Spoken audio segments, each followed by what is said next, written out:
Et puis en marge de cette célébration, les provinces du Nord Kivu et de l'Ituri représentent 65% des besoins humanitaires au pays. Et face à la situation dramatique au Congo-Kinshasa, la communauté internationale et nationale des donateurs sont appelés à intervenir urgemment pour sauver la situation humanitaire qui se détériore au jour le jour au pays. Les humanitaires lancent un message aux autorités pour l'amélioration des conditions socio-économiques au Congo-Kinshasa.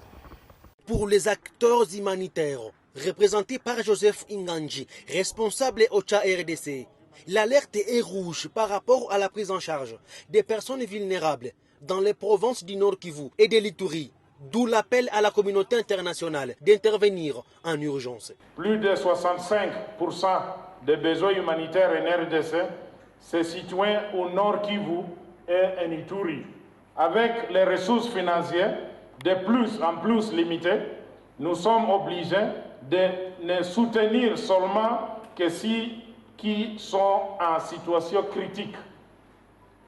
À cette fin, j'appelle la communauté internationale et de la communauté des donateurs à ne pas oublier la crise en RDC. Plus les besoins en RDC augmentent, plus les financements diminuent. Si nous ne disposons pas des ressources financières suffisantes pour fournir une aide vitale, des agents vont mourir. Et ce sont principalement des filles, des garçons, des femmes et des hommes qui dépendent à l'aide pour survivre.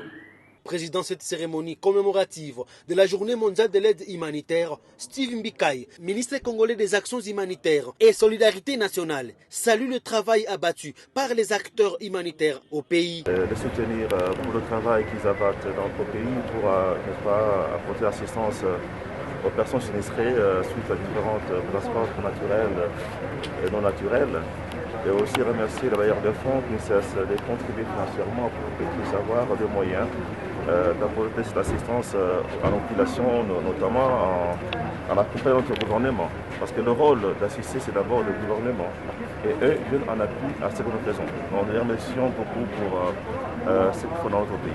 Ont pris part à cette cérémonie les membres du gouvernement provincial et de l'Assemblée provinciale, ainsi que les acteurs humanitaires.